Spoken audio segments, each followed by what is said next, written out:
మన భారతదేశంలోనే అత్యంత కాలుష్యమైన నదుల లిస్టుని తీస్తే 2వ స్థానంలో సబర్మతి నది ఉంది.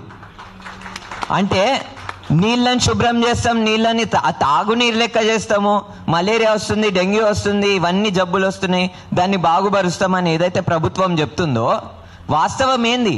రివర్ ఫ్రంట్ వల్ల ఏడన్నా నీళ్లు శుభ్రమైనయా? ప్రూఫ్ ఉందా మీ దగ్గర? చూపియర్రి.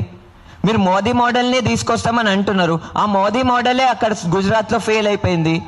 సబర్మతిలా అసలు నీళ్లు తాగడం కాదు, అసలు మనుషులు ఆడికి వెళ్ళి నిల్చొని కూడా నిల్చోలేరు. మా దగ్గర ఎవిడెన్సెస్ ఉన్నాయి మొత్తం. ఇప్పుడు ఇంకొకటి ఏంటంటే సుందరీకరణ చేస్తాం. సుందరీకరణం ఇంకొక విషయం ఏంటంటే జిహెచ్ఎంసి కార్పొరేటర్లని మొన్న తీసుకొని పోయినారు జనవరి నెలలో, ఈ 2026లోనే సబర్మతి రివర్ ఫ్రంట్ ప్రాజెక్ట్ దగ్గర తీసుకుపోయారు. మీరు పోయారు సబర్మతి దగ్గరికి, దాని దగ్గర ఉన్న నీళ్ళని కూడా తాగి చూపించేది ఉండే ప్రజలకి కదా. ఈ బోగస్ మాటలు ఎందుకు, ఈ ఫాల్స్ మాటలు ఎందుకు? రెండో పాయింట్, నీళ్లు ఈ రివర్ ఫ్రంట్ ప్రాజెక్ట్ వల్ల అస్సలు శుభ్రం కావు, ఇది గుర్తుపెట్టుకోరు. రెండో పాయింట్ ఏంటంటే పర్యావరణం పరిరక్షలు అవుతారు వీళ్ళంతా, నేచర్ లవర్స్, నేచర్ ప్రొటెక్టర్స్ అవుతున్నారు వీళ్ళంతా. ఇందాక ఒమర్ ఉండాలి, మా క్లైమేట్ ఫ్రెండ్ ఒమర్, ఆయన మాట్లాడితే ఇంకా క్లియర్గా చెప్తుండే, environment will not be saved by river front. పర్యావరణము రివర్ ఫ్రంట్ వల్ల అస్సలు రక్షించలేం. ఎందుకంటే పర్యావరణం అంటే ఆ నదిలో ఉన్న నీళ్ళే కాదు, పర్యావరణం అంటే దాని పక్కనున్న ఏదైతే రివర్ బెడ్ ఉందో దాంట్లో ఏవైతే జీవరాశులు ఉన్నాయో వాటిని కూడా రక్షించడము. అదొక్కటే కాదు, ఆ నది లోపల ఉన్న నీళ్ళు ఒక్కటే కాదు పర్యావరణం అంటే, ఆ నది లోపల ఉన్న చేపలు. ఈరోజు నేను మీ ముందు చెప్పాలని అనుకుంటున్నా, రివర్ ఫ్రంట్ వచ్చినా రాకపోయినా కానీ ఇప్పుడు మన current state of Musi river is that మొత్తం అన్ని ఫారెన్ ఫిష్ స్పీషీస్ వచ్చేసినాయి. అంటే ఒకప్పుడు ఒక 30 సంవత్సరాల క్రితము ఏవైతే చేపలు మన మూసీ నదిలో ఉంటుండేనో ఆ చేపలన్నీ లేవు. ఇప్పుడు తలాపియా ఉంది, ఆ తలాపియా ఫిష్ని అయితే అసలు తినను కూడా తినరు. అది దొరికితే ఎవరైతే మచ్చివారే ఉంటారో వాళ్ళు పట్టుకుంటే దాన్ని ఇసిరేస్తారు మళ్ళీ, ఎందుకంటే ఇట్ ఈస్ హార్మ్ఫుల్ అని ఎవరైతే అందరికీ తెలుసు, ఫిషర్మెన్కి కూడా తెలుసు.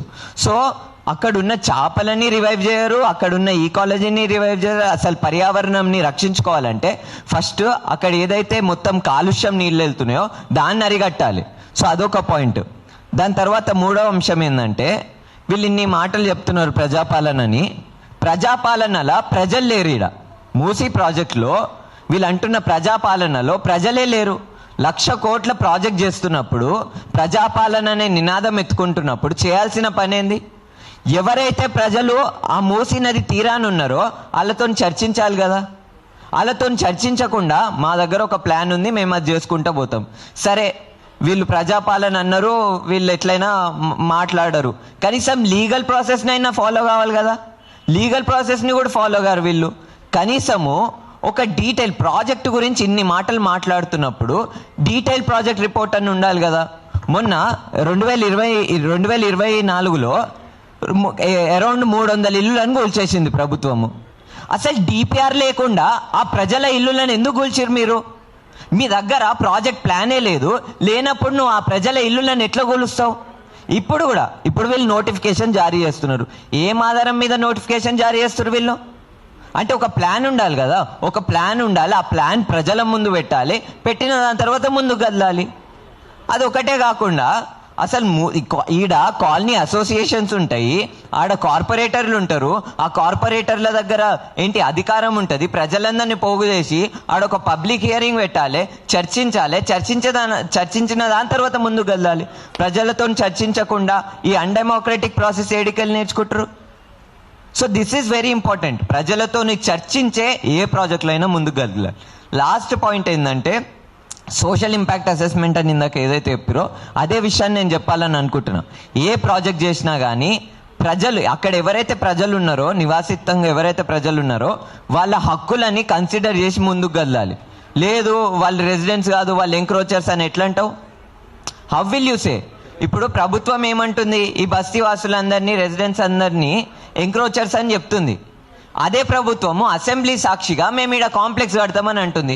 మరి కాంప్లెక్స్ ఎంక్రోచ్మెంట్ కాదు, కాంప్లెక్స్ బ్యూటిఫికేషన్, ప్రజల ఇల్లులేమో నీకు ఎంక్రోచ్మెంట్ అవుతున్నాయి. ఇది ఎక్కడికి వెళ్ళి? So this is very important. Lastly నేను ఒక ఎగ్జాంపుల్ని మీ అందరి ముందు పెట్టాలని అనుకుంటున్నా. ఏంటంటే పూణేలో ఉన్న ప్రజలు చేసిన నిరసనల వల్ల, పూణేలో ఉన్న ప్రజలు చేసిన నిరసనల వల్ల అక్కడున్న మున్సిపల్ కార్పొరేషన్ మీద 500 కోట్లు ఫైన్ని ఇరిగేషన్ డిపార్ట్మెంట్ విధించింది. ఎందుకు?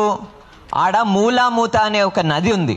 ఆ నదిలో పూణే మున్సిపల్ కార్పొరేషన్ కొన్ని డెకేడ్స్ నుంచి పొల్యూటెడ్ వాటర్ని పంపిస్తుంది, సీవేజ్ వాటర్ నుంచి పంపిస్తుంది, మొత్తం నదిలో కలిపితే అక్కడున్న ప్రజలు పెట్టిన నిరసనల వల్ల, చేసిన ప్రెషర్ వల్ల ఇరిగేషన్ డిపార్ట్మెంట్ ఎన్జిటితో కలిసి 500 కోట్ల ఫైన్ని విధించింది.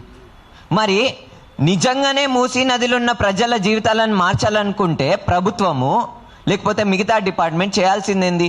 ఇప్పటి వరకు ఎవరైతే కాలుష్యాన్ని చేసినారో వాళ్ళని అకౌంటబుల్ పెట్టుర్రి. జిహెచ్ఎంసీ ఇప్పటికీ 60% అన్ట్రీటెడ్ సీవేజ్ వాటర్ని మూసీ నదిలో కలుపుతుంది. వాళ్ళ అకౌంటబిలిటీ ఎడికిపోయింది.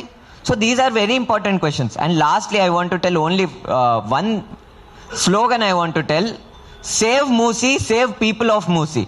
మూసీ నదిని కాపాడాలి, మూసీ నది ప్రజలని కాపాడాలి. మూసీ నది తీరాన్ని ఉంటున్న ప్రజలు కూడా మూసీలో ఇంటిగ్రల్ పార్టే. మూసీ నది హైదరాబాద్ నుంచి దాటిన దాని తర్వాత సూర్యాపేట, నల్గొండలో ఉన్న ప్రజలు కూడా మూసీ నదిలో ఇంటిగ్రల్ పార్టే. వాళ్ళతో చర్చించి ఏ ప్రాజెక్ట్ అయినా చేయాలి. వాళ్ళ హక్కులను డిస్కార్డ్ చేసి ప్రాజెక్ట్ చేస్తే it is completely undemocratic. It is not ప్రజాపాలన. It is completely against people's will. Thank you.